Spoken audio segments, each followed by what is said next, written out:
पुणे में ही रहते हो? जी सर। और वहाँ जॉब करते हो?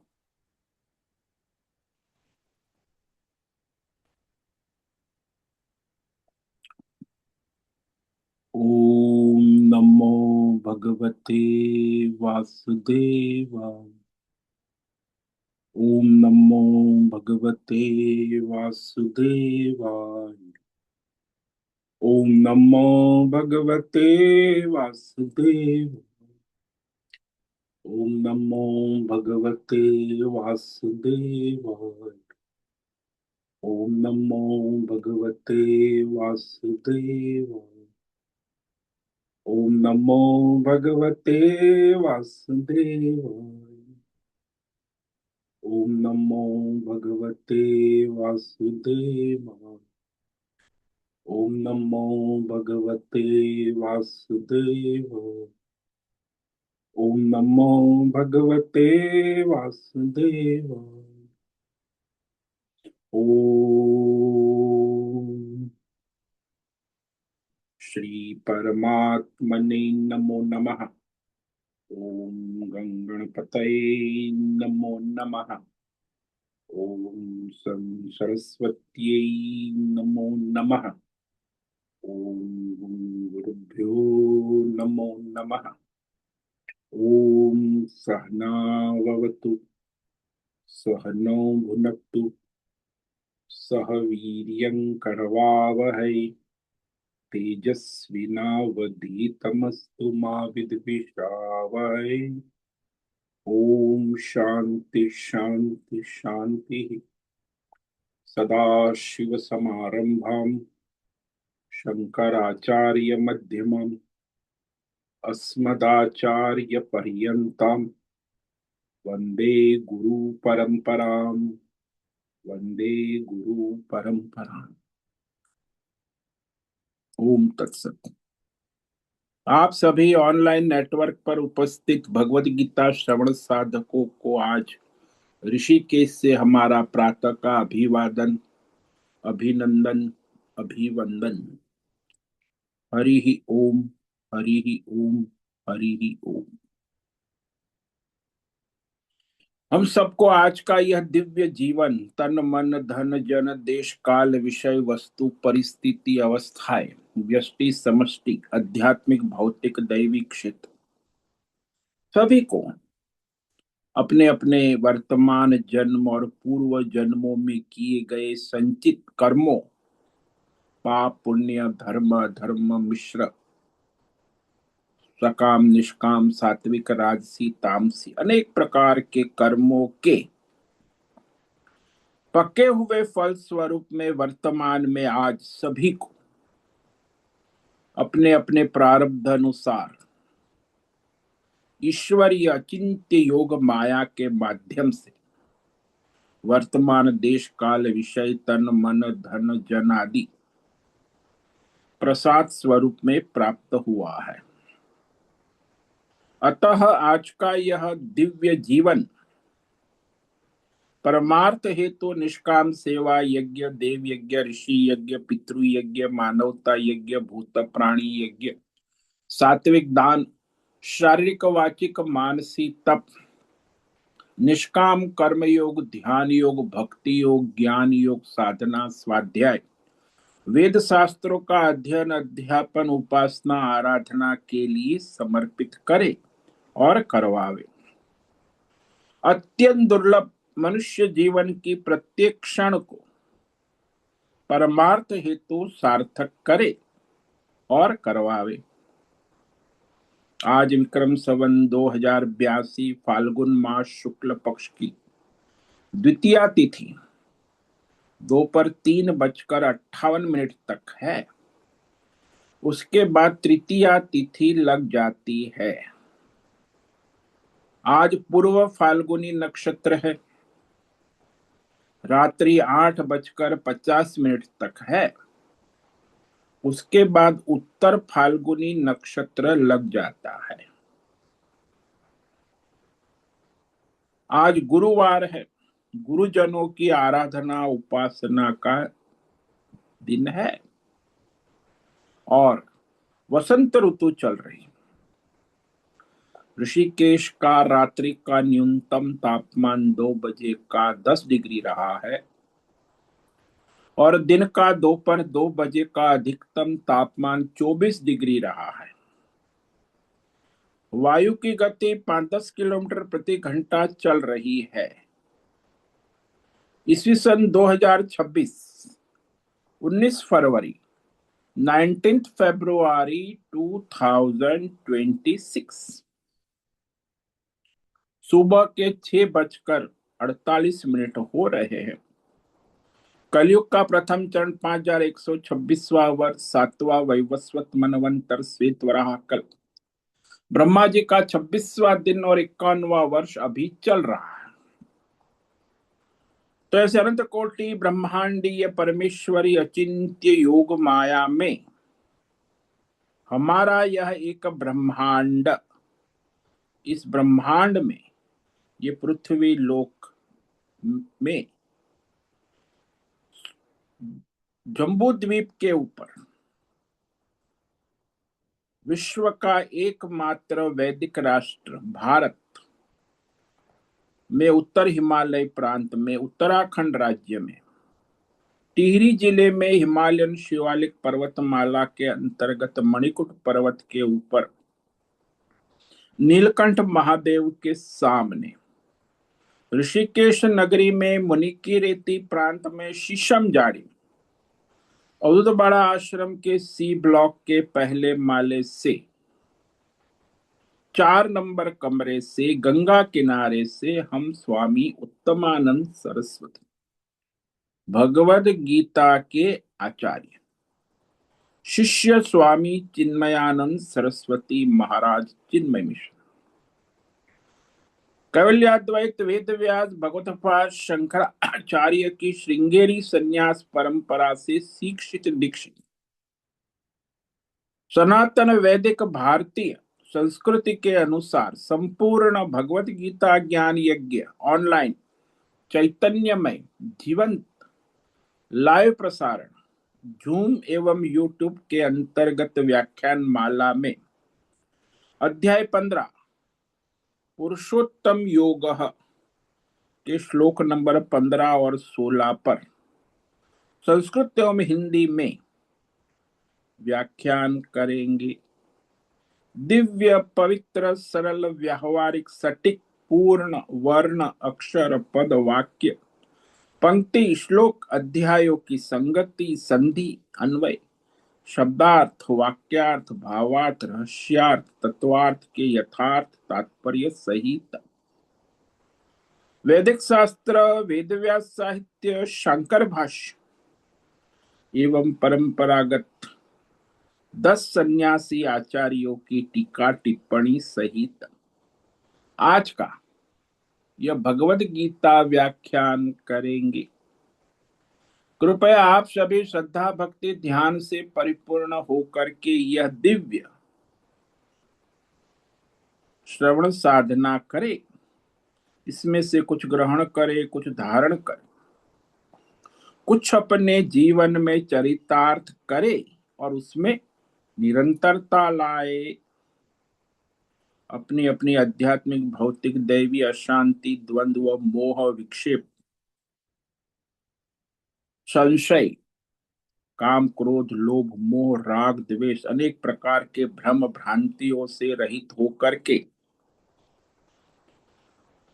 अधार्मिक अशास्त्रीय परंपरागत अवैदिक भ्रम भ्रांतियों से रहित होकर के अपने अपने शरीर इंद्रिय प्राण मन वचन कर्म और बुद्धि से एक रूप एकाग्र होकर के शुद्ध सात्विक सूक्ष्म भगवत विवेक बुद्धि करे, वेद शास्त्र एवं आचार्य परंपरा अनुसार विवेक करे और करवावे। पुनः पुनः इस व्याख्यान का श्रवण करे, मनन करे, चिंतन करे, लेखन करे, चर्चा विचारणा करे, प्रचार प्रसार करे, लिंक भेजे, ग्रुप में शेयर करे, अपना और सबका परम कल्याण करे और करवावे। ओम तत्सत। ओम ओम ओम।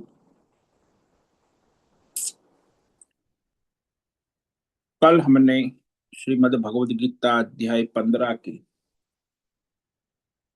श्लोक नंबर 15 पर विवेक विचार किया था, जिसमें भगवान स्पष्ट करते हैं कि सर्व रूप से भगवान ही शासन करते हैं। सर्वस्य चाहं हृदि सन्निविष्टो मत स्मृतिर्ज्ञानमपोहनं च वेदैश्च सर्वैरहमेव वेद्यः वेदान्तकृद्वेद विदेव चाहम्। परमात्मा भगवान कहते हैं कि मैं ही सभी प्राणियों के अंतकरण में, हृदय यानी अंतकरण बुद्धि में सन्निविष्ट, अंतर्यामी रूप से, क्षेत्रज्ञ रूप से उपस्थित रहता हूं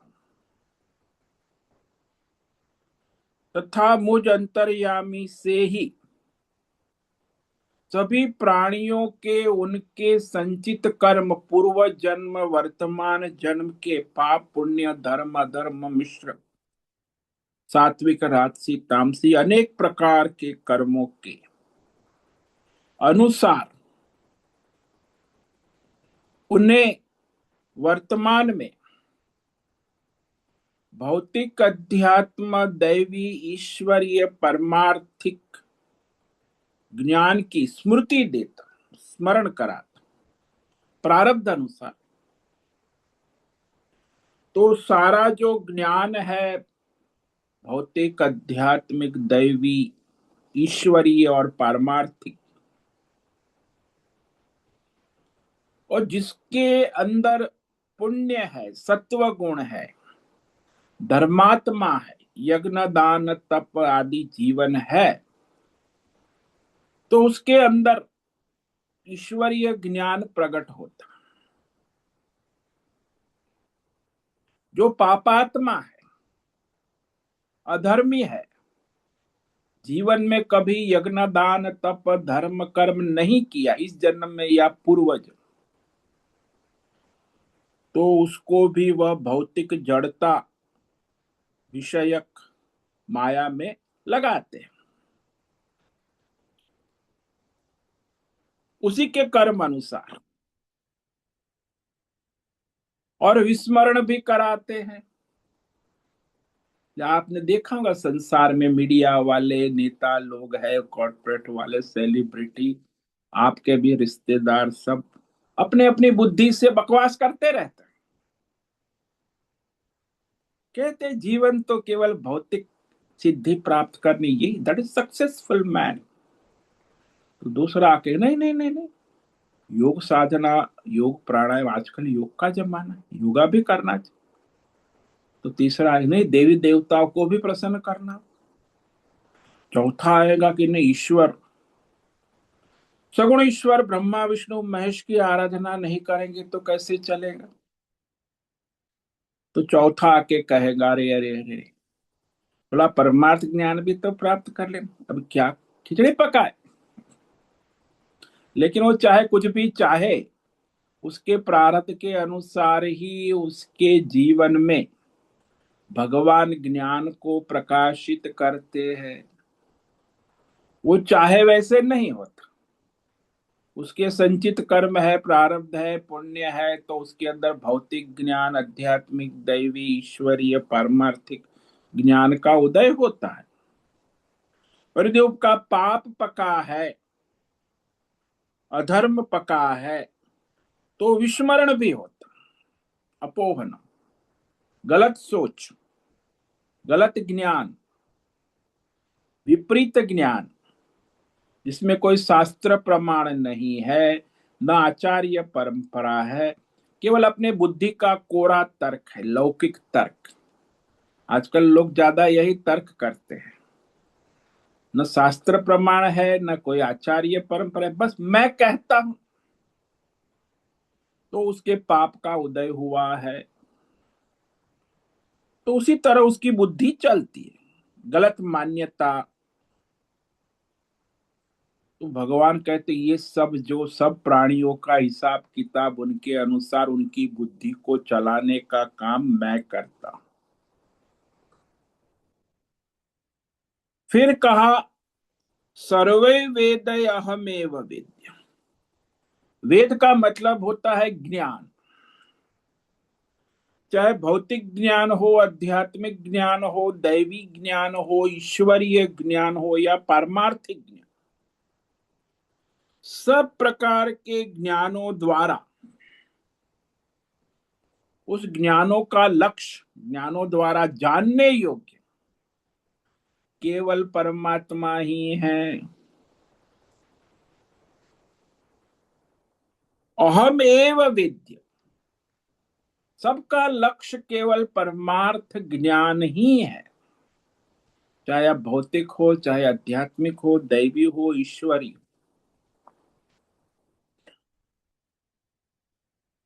सारे ज्ञानों का कर्ता वेदांत कृति यानी भौतिक, अध्यात्म, दैव, ईश्वरी और पारमार्थिक वेदांत, सब प्रकार के ज्ञानों का कर्ता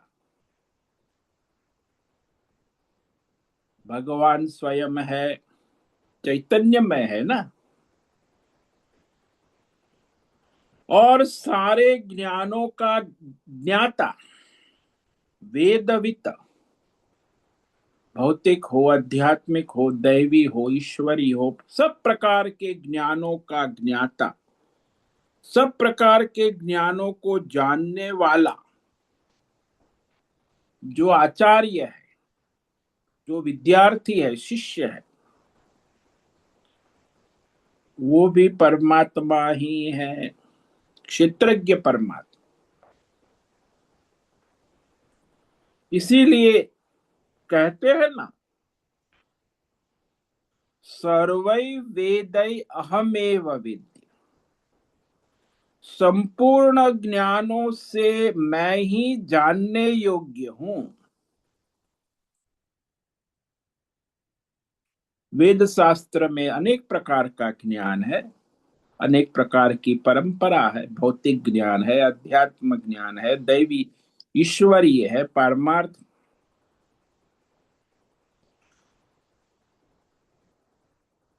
अनेक नामों से, अनेक उपाधियों से, अनेक गुणों से जो देवी देवता का कथन देखा जाता है। वेदों में अनेक प्रकार के देवी देवताओं का प्रतिपादन है, किंतु उन सब देवी देवताओं के नामों से निर्देश रूप में केवल एक परमेश्वर को ही कहा जाता है। एकम सत विप्रा बहुधा वदन्ति। सब नाम रूप गुण में केवल निर्देश रूप से एक परमेश्वर ही है। इसलिए विद्वान लोग जो है भिन्न भिन्न रूप से ईश्वर के बारे में कहते रहते। जैसे आप हमारे विश्व में सनातन धर्म वाले ब्रह्मा विष्णु महेश कहते, इस्लाम वाले अल्लाह कहते, ईसाई वाले गॉड कहते, जैन वाले तीर्थंकर कहते, बौद्ध वाले बुद्ध कहते। तो सारे ईश्वर के बारे में जो कुछ भी कह रहा है, जो भी कर्म उपासना साधना कर रहे हैं, कह रहे हैं, वह सब उसी परमेश्वर के लिए है। मुसलमान लोग भी कहते हैं ला इलाहा इल्लल्लाह मुहम्मदुर रसूलुल्लाह। केवल एक परमात्मा ही सर्वोपरि सत्ता, और उसका एक दूत है मोहम्मद, जो परमात्मा के मार्ग को दिखाता है। तो इस प्रकार हमारे भी यहाँ कहते कि हमारे तो शास्त्र केवल एक परमात्मा है, उसका रास्ता दिखाने वाले वेद शास्त्र ऋषि मुनि है। तो इस तरह अनेक संप्रदाय नाम रूप देवी देवता उपाधियों से वर्णन करना सभी का भिन्न भिन्न प्रकृति के अनुसार है। विष्णु सहस्त्र नाम में आप देखते हो 1000 विष्णु तो है नहीं, 1000 उपाधियों का वर्णन है, अलग अलग शक्तियां। तो अलग अलग नामों से उसे पुकारा जाता है।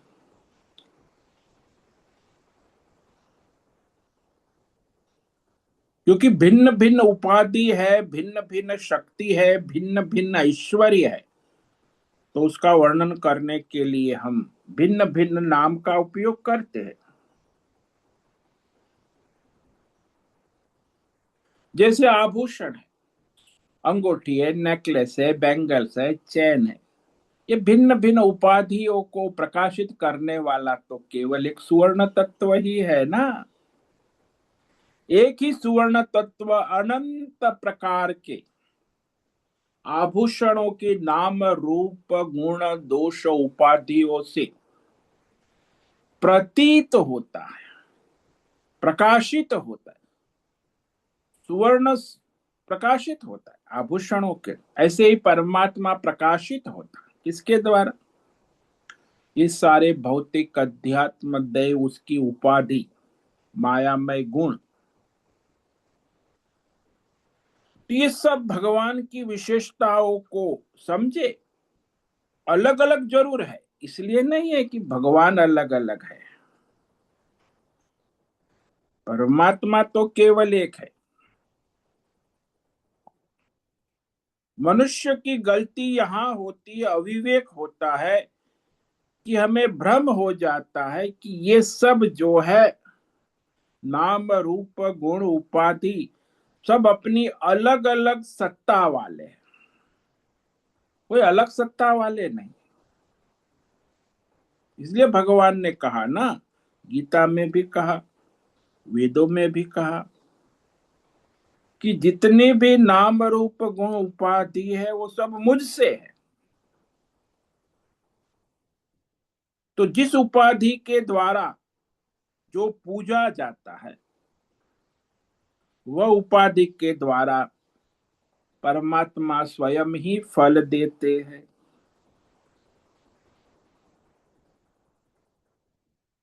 उपाधियां भिन्न भिन्न है। जैसे राजा होता है, आजकल तो राजा का जमाना गया, अब कॉरपोरेट वर्ल्ड आ गया है। कॉरपोरेट, तो कॉरपोरेट में भी राजाशाही होती, मालिक है वो राजा है। फिर उसने मैनेजिंग डायरेक्टर को रख दिया है, मैनेजिंग डायरेक्टर मैनेजर को मैनेज करता है, सुपरवाइजर कर्मचारी, हजारों लोग काम करते। तो वहां उस कॉरपोरेट कंपनी में जो मालिक है वही सर्वोपरि है।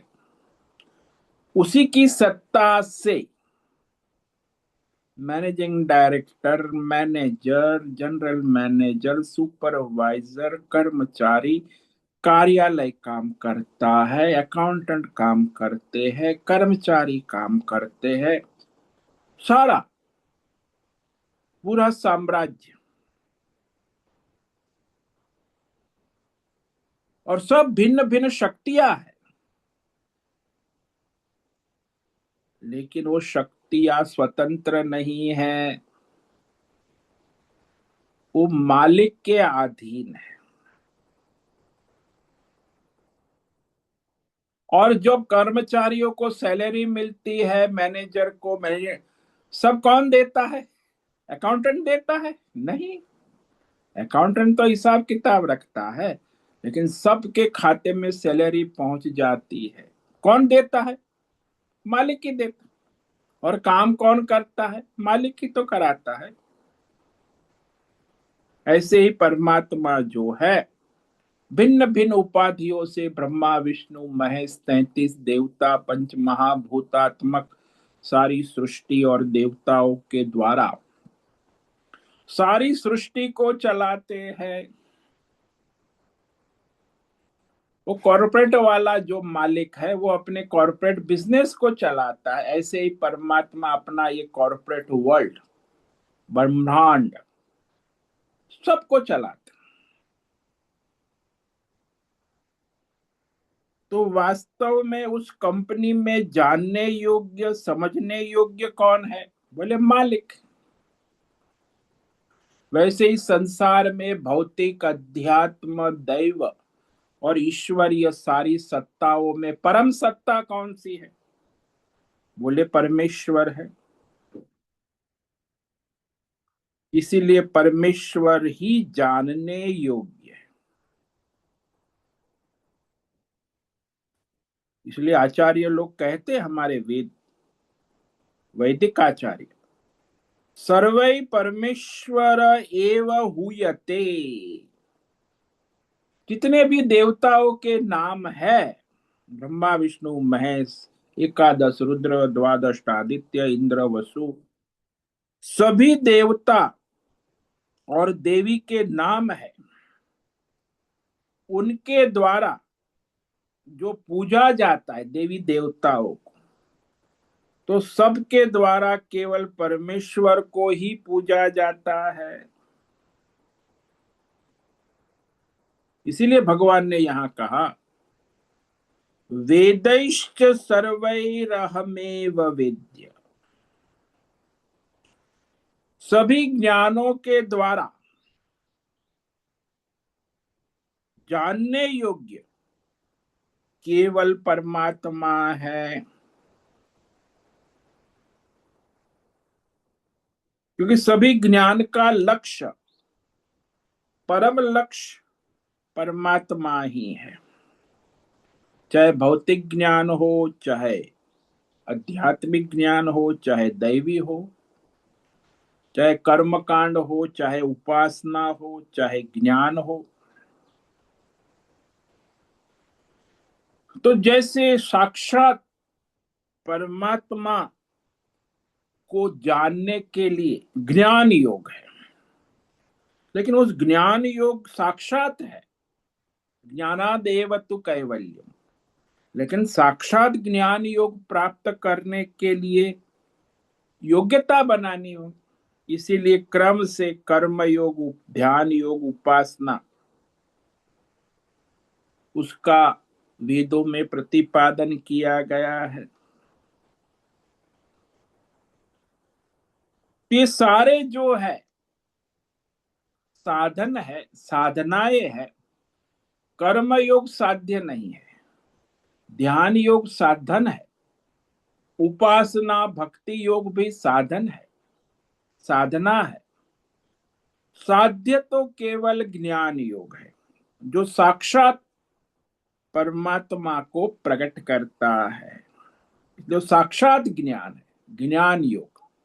और ये कर्म ध्यान भक्ति धर्म कर्म, ये सब परंपरा या क्रम से उस परमात्मा के लिए ही है, उस ज्ञान को प्राप्त करने के लिए। यानी सारे वेद शास्त्र का लक्ष्य केवल परमात्मा है। चाहे कर्म योग हो, चाहे ध्यान योग हो, चाहे उपासना हो, चाहे भक्ति हो।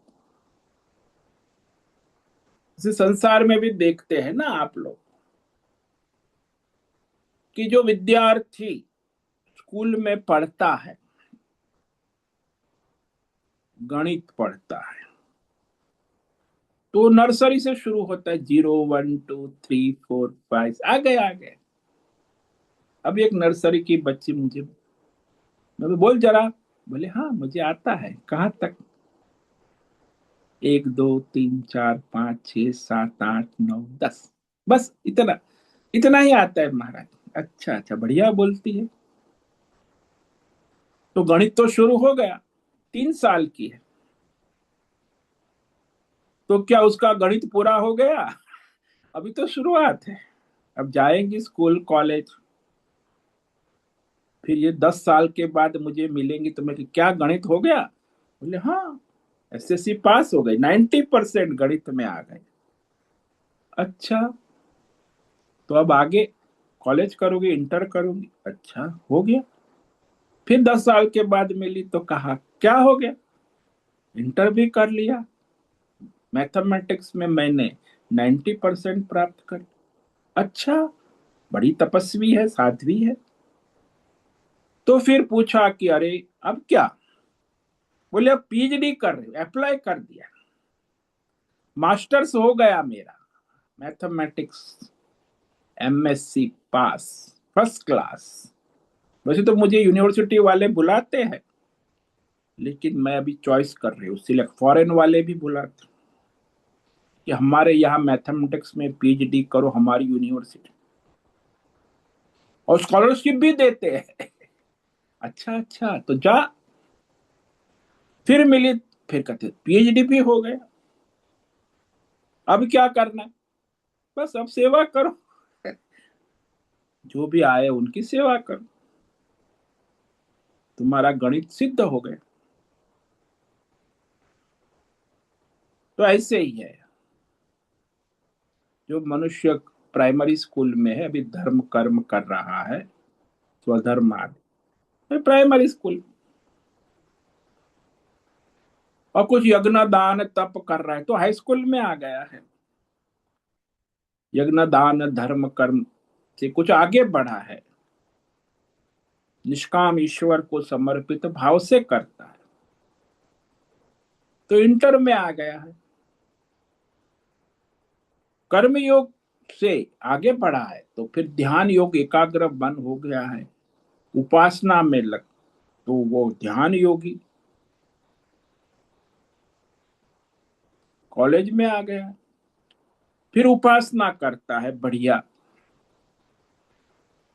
सगुण ईश्वर की आराधना में लगा है, तो आ गया है वो मास्टर्स में। अब सगुण तत्व की उपासना के बाद उसे निर्गुण तत्व को प्राप्त कर, तो पीएचडी के लिए अप्लाई कर, और निर्गुण तत्व को जान लेता है तो फिर उसे फिर कुछ जानने का बाकी नहीं रहता। तो इस प्रकार भगवान ने क्रम से यहाँ वर्णन किया है। तो ये जो सगुण उपासनाएं यहाँ भगवान ने कही, श्लोक नंबर 12 से 15 तक, ये विभूतियां जो सगुण ईश्वर, जिसको बोले कहाँ है ईश्वर बताओ, साइंटिफिकली प्रूव करो। भगवान सब साइंटिफिकली प्रूव कर रहे हैं। 7वें अध्याय में अभी अनेक विभूतियां, भगवान की शक्तियां, 10वें अध्याय में 84 विभूति शक्तियां भगवान ने बताई, 11वें अध्याय में भी विश्व रूप दर्शन अपना ऐश्वर्य विभूति बताई भगवान कर। फिर भी यहाँ ये श्लोक नंबर 12 से 15 तक सगुण ईश्वर की विभूति शक्ति, ईश्वर तत्व का निरूपण हो गया। उसके पहले जीव तत्व का निरूपण किया था 11 से लेके 15 तक। तो वो जो सारा 11 से 15 तो विभूति सगुण, लेकिन 6 से 10 तक जीव तत्व का, ममैवांशो जीव लोके। उसके पहले ऊर्ध्व मूल मध शाखम अश्वत्थम, संसार का स्वरूप भी वर्णन कर क्रम से किया। संसार का स्वरूप बताया, जीव का स्वरूप बताया, ईश्वर का स्वरूप बताया। अब भगवान जो है सर्वरूप लक्षार्थ विधि से पुरुषोत्तम तत्व यानी परमेश्वर परमात्मा का स्वरूप निर्गुण निराकार, उसका रहस्य संक्षेप में आगे श्लोक नंबर 16 से लेके 19 तक करने जा रहे हैं। तो यहां तक क्रम से भगवान ने सगुण ईश्वर शक्ति की बात कह दी।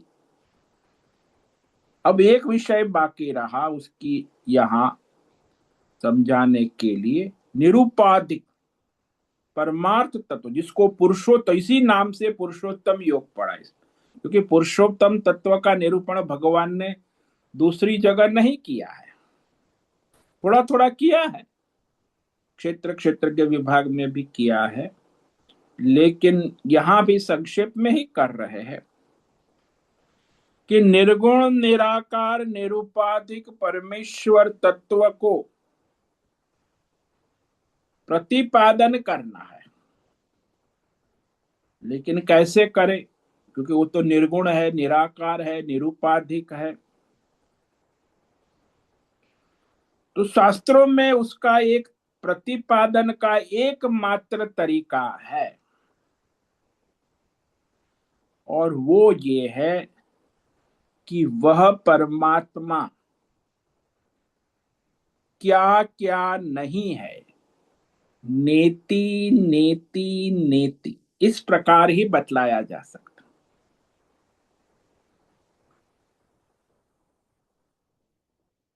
आपने बहुत सुना होगा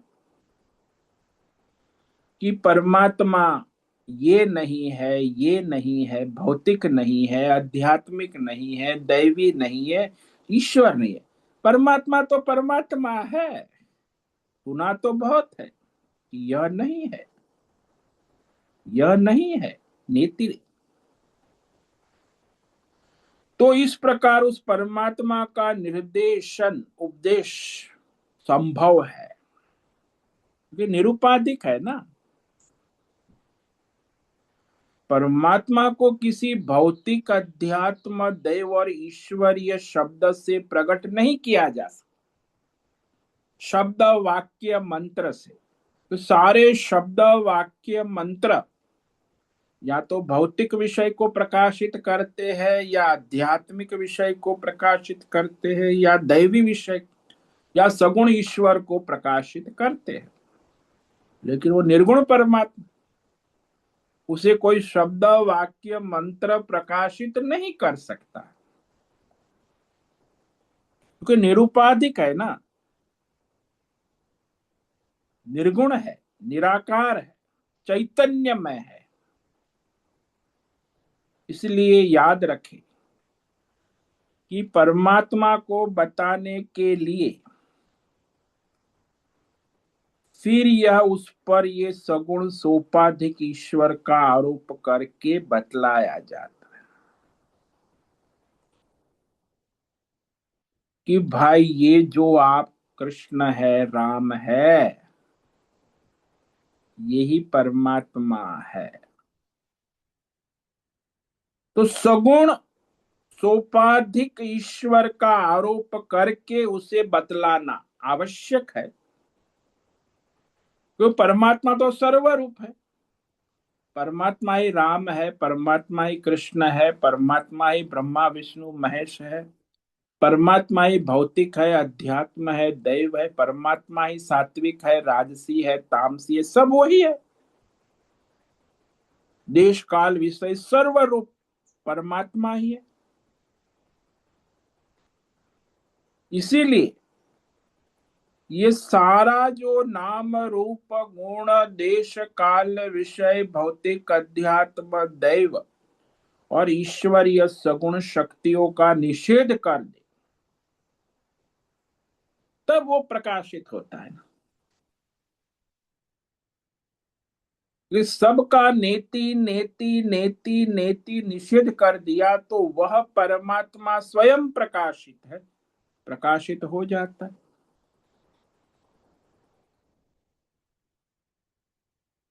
तो इस तरह निर्गुण तत्व को प्रकाशित करने के लिए सगुण का आलंबन लेना आवश्यक। ये हमारी वैदिक संस्कृति। इस्लाम वाले जो है सगुण आलंबन नहीं मानते, निर्गुण को ही अल्लाह, निर्गुण उपासक, लेकिन वो भ्रमित रहते। देखो उनका क्या हाल है। सीधे निर्गुण में लगे रहते हैं। जैसे स्कूल में आप जाते थे बचपन में, तो वहां वो टीचर जो है वो आपको ABCD पढ़ाता था। तो बच्चा है 3 4 5 साल का, वो क्या पढ़ेगा? उसको पढ़ाने के लिए फिर आलम्बन चाहिए ना।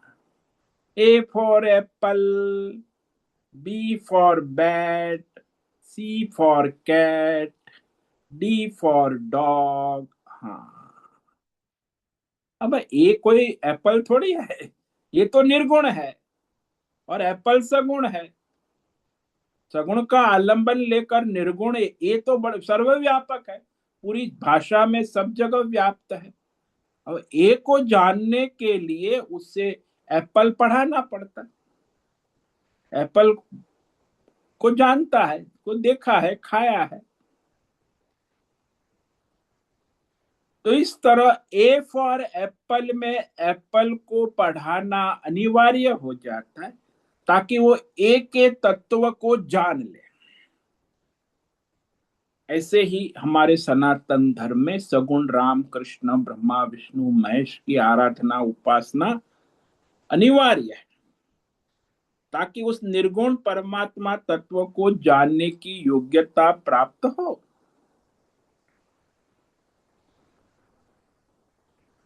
तो औपाधिक रूप जो है उपासनीय, इसी को उपासना कहते हैं, उपासना।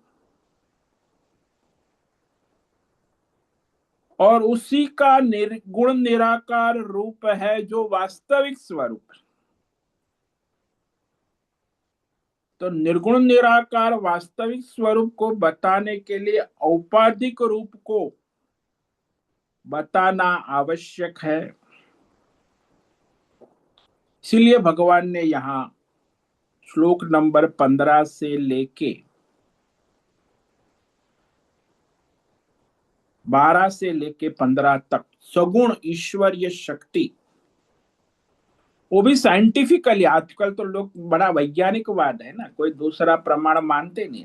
नेता लोग, कॉर्पोरेट वाले सब कहते हैं साइंटिफिक प्रूफ देना चाहिए, तब हम मानते हैं। अच्छा भाई, तुम साइंटिफिक ये लो, भगवान ने साइंटिफिक प्रूफ दिया है।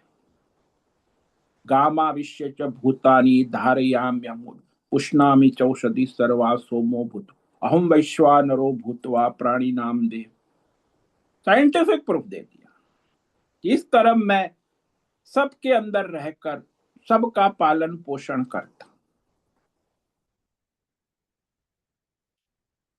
वास्तविक स्वरूप जो है वो तो परमात्मा ही है। तो उसे बताने के लिए अब भगवान, वैसे ये सारी जो उपाधियां है ना,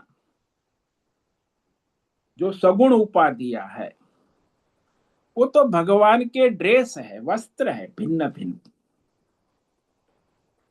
तो ये नाम रूप सगुण ईश्वर ब्रह्मा विष्णु महेश, ये वस्त्र पहने हुए, इस वस्त्र को उतार दो तो उसका असली तत्व परमात्मा का दर्शन होता है। जब तक बुद्धि में ब्रह्मा विष्णु महेश है, सगुण ईश्वर, तब तक वो परमात्मा का दर्शन नहीं होता। उपाधि सहित भी है, जो वस्त्र सहित आप हो और वस्त्र रहित भी आप। सगुण उपाधि भगवान के वस्त्र है, वस्त्र सहित भगवान ने उसका उल्लेख किया। और अब वस्त्र रहित निर्गुण उपासना, निरुपाधिक, तो उसको भगवान यहाँ प्रारंभ करते हैं श्लोक नंबर 16 से। तो यह 16 से लेके 19 तक निर्गुण निरुपाधिक परमेश्वर परमात्मा का निरूपण पुरुषोत्तम रूप में भगवान करते हैं। इसी के आधार पर इस अध्याय का नाम पुरुषोत्तम योग है। पुरुषोत्तम जो ब्रह्मा विष्णु महेश का भी शासक है, तो जब ब्रह्मा विष्णु महेश का शासक है तो सारे संसार के प्राणी पंच महाभूतात्मक जीवों का शासक तो हो ही गया। जैसे वो मैनेजिंग डायरेक्टर है, वो मैनेजर का शासक है, तो सारे मैनेजर का शासक है तो सारे कर्मचारी सुपरवाइजर का भी तो शासक है ना। सर्वशासक, सबको सत्ता देने वाला, परम शक्ति, परम सत्ता। अब उसका स्वरूप भगवान कहने का प्रारंभ करते हैं। द्वाविमौ पुरुषौ लोके क्षरश्चाक्षर एव च क्षरः सर्वाणि भूतानि कूटस्थोऽक्षर उच्यते।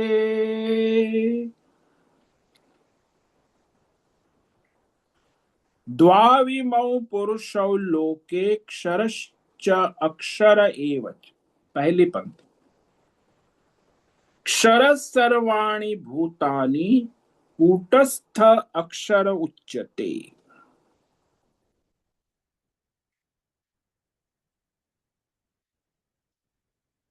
संसार में दो प्रकार के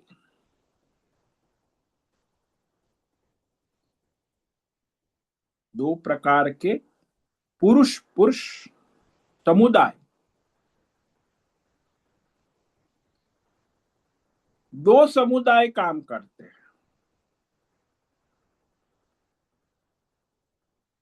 एक समुदाय है वो पंच महाभूतात्मक भौतिक शरीर और संसार रूपी समुदाय है, जिसको हम संसार कहते हैं। पंच महाभूतात्मक शरीर और संसार, जो आप कहते हो ना, नर मादा शरीर है, परिवार, पैसा, पद, प्रतिष्ठान, पंच महाभूतात्मक, जो आपके सामने बदल रहा है, उत्पत्ति स्थिति लय हो रही है, क्षर है, नश्वर है। आपका शरीर और संसार, परिवार, पैसा, पद, प्रतिष्ठान, मकान, दुकान, सब पंच महाभूतात्मक क्षर। और अक्षर क्या है? त्रिगुणी माया शक्ति, जिसको हम ईश्वर कहते हैं। सत्वगुणी, रजोगुणी, तमोगुणी। तो ईश्वरीय शक्ति जो है वो सत्वगुणी शक्ति, जिसको हम विष्णु कहते हैं। रजोगुणी शक्ति जो सर्जन करती, इसे ब्रह्मा कहते हैं। और तमोगुणी शक्ति जो सबका उचित समय पर संहार करती, उसे महेश कहते हैं। तो ये ब्रह्मा विष्णु महेश ईश्वर कहा जाता है, और उसी को यहां अक्षर कहा, त्रिगुणी माया। इसीलिए संसार के सारे पंच महाभूतात्मक कार्य कारण शरीर और संसार क्षर है। क्षर मतलब उत्पत्ति स्थिति लय वाले, परिवर्तनशील, क्षर।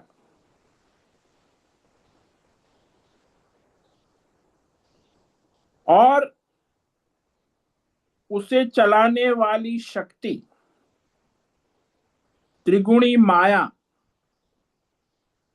ब्रह्मा विष्णु महेश। ये जो शक्ति है, माया शक्ति, ये अविनाशी कही जाती है, अक्षर।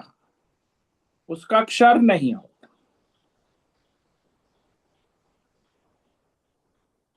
क्योंकि वह हमेशा सारे संसार को अपनी शक्ति से सर्जन, पालन और संहार करती रहती।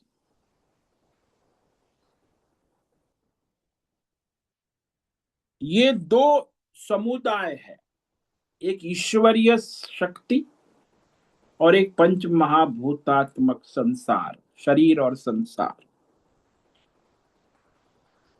इमौ द्वौ पुरुषौ, ये दो समुदाय है, दो प्रकार के, उसी को पुरुष कहा।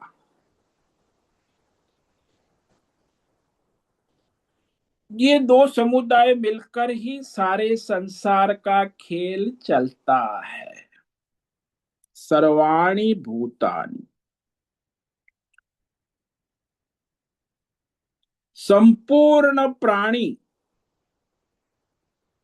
और संसार के विषय बाजार में जो मिलते, कॉर्पोरेट वर्ल्ड, सारे पंच महाभूतात्मक नश्वर है। आप बाजार में चले जाओ, उनको कहो ऐसी चीज दो मुझे जिसकी एक्सपायरी डेट ना हो। कोई कॉर्पोरेट वाला आपको देगा? एक्सपायरी डेट ना हो ऐसी कोई चीज उनके पास मिलेगी? नहीं मिलेगी। क्योंकि उसके पास जो भी बाजार में मिलेगा वो एक्सपायरी डेट वाला ही मिलेगा, मैन्युफैक्चरिंग डेट वाला मिलेगा प्रोडक्ट। और कोई मनुष्य को ले लो कि भाई ऐसा कोई मनुष्य बताओ जिसकी एक्सपायरी डेट ना हो, वैसा तो कोई मनुष्य मिलेगा नहीं। जो कि जन्म, मैन्युफैक्चरिंग डेट और एक्सपायरी डेट उसकी भी निश्चित है प्रारब्ध के अनुसार। यानी सर्वाणी भूतानी में सब आ गया। सर्वाणी शब्द है ना। पंच महाभूतात्मक 84 लाख प्राणी और बाजार में मिलने वाले अरबों प्रकार के प्रोडक्ट, मार्केट, संसार, सारे के सारे पंच महाभूतात्मक क्षर कहे गए हैं। क्षर, क्षर यानी उत्पत्ति स्थिति लय होते रहते, निश्चित नहीं रहता, जैसा है वैसा बदलता रहता। देखो आपका शरीर जन्म हुआ तब कैसा था? 8 पाउंड का था, 10 पाउंड का, और आज हो गया 80 किलो का। तो आपका शरीर क्षर है। और आपके आसपास आपका परिवार पैसा, पद, प्रतिष्ठान, मकान, दुकान, बैंक में एफडी, लॉकर में जमा किया है, सब किया है। ये सब क्या है? वो भी पंच महाभूतात्मक। आप इसके द्वारा अमर होना चाहते हैं कि मैं शरीर और बैंक में जमा करके अमर हो जाऊं, वो तो नश्वर है। आप मरोगे तो आपका सारा जो मकान, दुकान, पैसा आपके परिवार वाले भोगेंगे। तो ये पंच महाभूतात्मक कोई भी विषय नित्य नहीं, लेकिन मनुष्य मानता है कि सब नित्य है। बैंक में जमा किया है, लॉकर में जमा किया है, घर में जमा किया है, प्रॉपर्टी में, जमीन में लगाया है। तो ये सब पंच महाभूतात्मक। क्षर, उत्पत्ति स्थिति लय और पुनः उत्पत्ति स्थिति लय वाला, विनाशी है। और ये त्रिगुणी माया जो है उसको कूटस्थ कहा। कूटस्थ, ब्रह्मा विष्णु महेश, ये माया जो है वह अक्षर उच्यते। त्रिगुणी माया जो है हमेशा सारे संसार को चलाती रहती है। संसार बदलता रहता है, वो त्रिगुणी माया ब्रह्मा विष्णु महेश नहीं बदलती, वो अक्षर है। इसी को कहा कि वह कूटस्थ। कूटस्थ यानी जो माया कही जाती है ना, उसको कूटस्थ कहते हैं। जो है नहीं फिर भी दिखती है।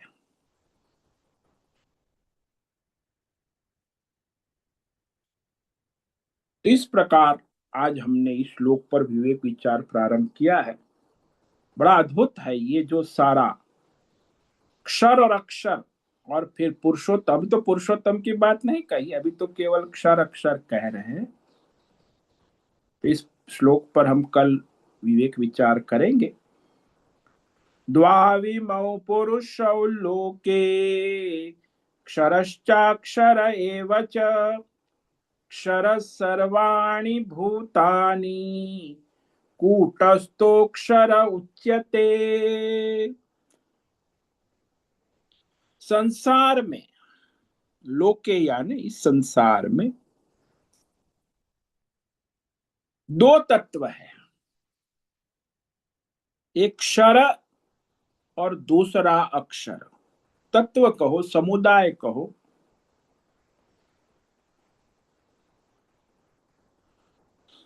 तो ये दो प्रकार के जो तत्व है, तत्व यानी पुरुष भी कह सकते, पुरुष का,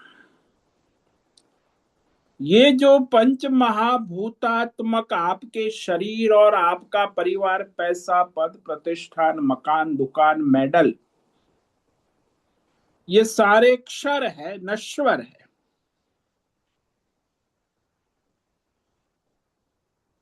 और जो त्रिगुणी माया है, ब्रह्मा विष्णु महेश, शक्ति, सर्जन शक्ति, पालन शक्ति, संहार शक्ति,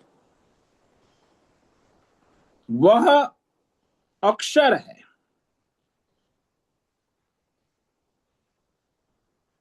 क्योंकि उसी के द्वारा पंच महाभूत का सारा व्यवहार काल के द्वारा होता रहता। त्रिगुणी माया और काल, ये भी परमात्मा का ही स्वरूप है, काल भी परमात्मा का स्वरूप है, और ब्रह्मा विष्णु महेश भी परमात्मा का।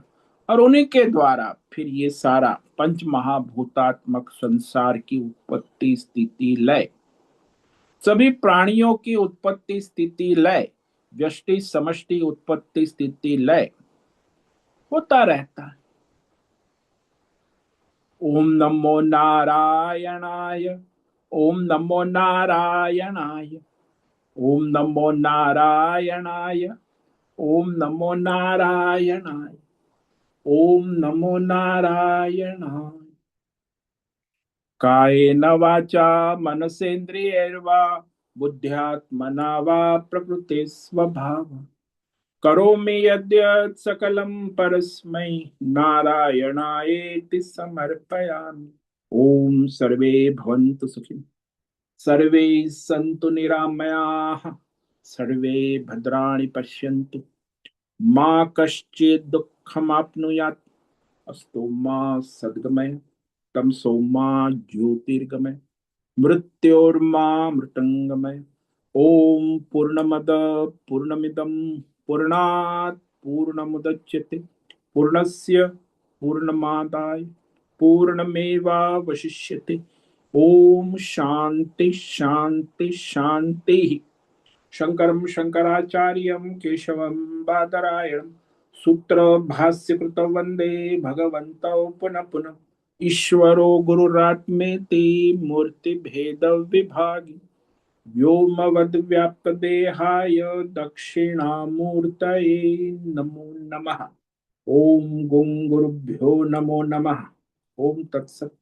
ब्रह्मार्पणमस्तु। ओम ओम ओम।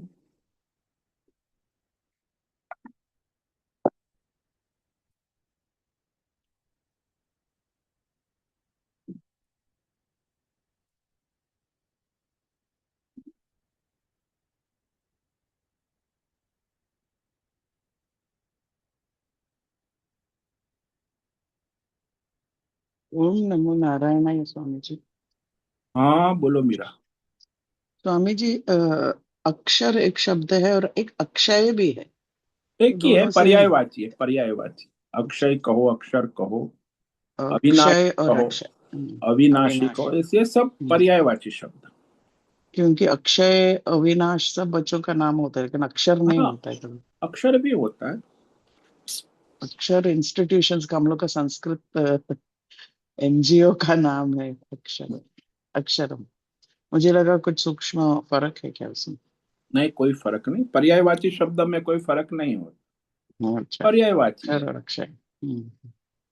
ओम नमो नारायण। नारायण।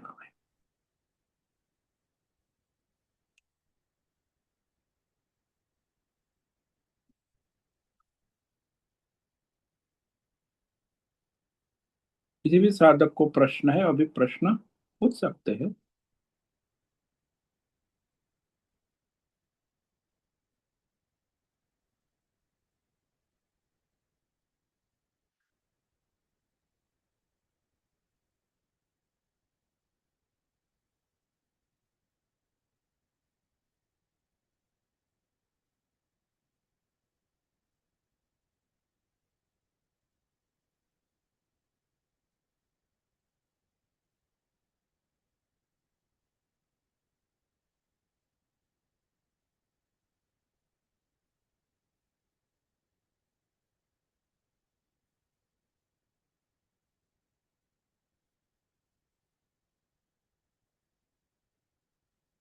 आज उपस्थित है प्रकाश आनंद दोसा, होस्ट है अजय रत्न पारखी, अनुराधा जेठे, भद्रेश पड़िया, भक्ति गवास, बीना, बी आर मोहन, चैतन्य ठाकुर, दिनेश पटेल, दिव्या लाड, दिव्या पटेल, जीवी कुमार, हेमा कोटक, लीला जोशी, जयंती पांडा, लीलावती बड़ेकर, मीरा उच्चिल, नैना पुरोहित, पंकज भट्ट, प्रभाकर अक्कल, पृथ्वीराज मालव, पूनम पास्ते, राय बहादुर कपूर, राजेश मोलकर, राम सेवक यादव, रंजना जादव, रीमा पटेल, रुपेश पाटिल, संजीवनी, श्रीरंग रानड़े, सुनील ठाकुर, तुषार चौधरी, उर्वशी पटेल, उषा मेनन और विशाल बेड़ेकर।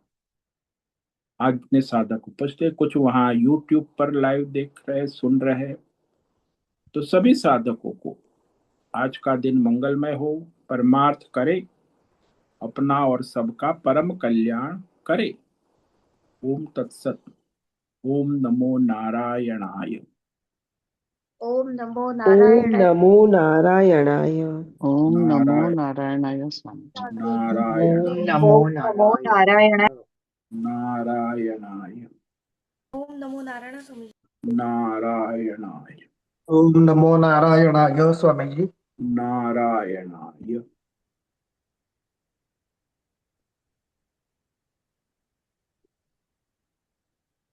मुझसे निवेदन है, आज का सत्संग पूर्ण करें। ओम नमो नारायणाय। आज का दिव्य सत्संग हम यही पूर्ण करते हैं। सभी साधकों को ओम नमो नारायणाय।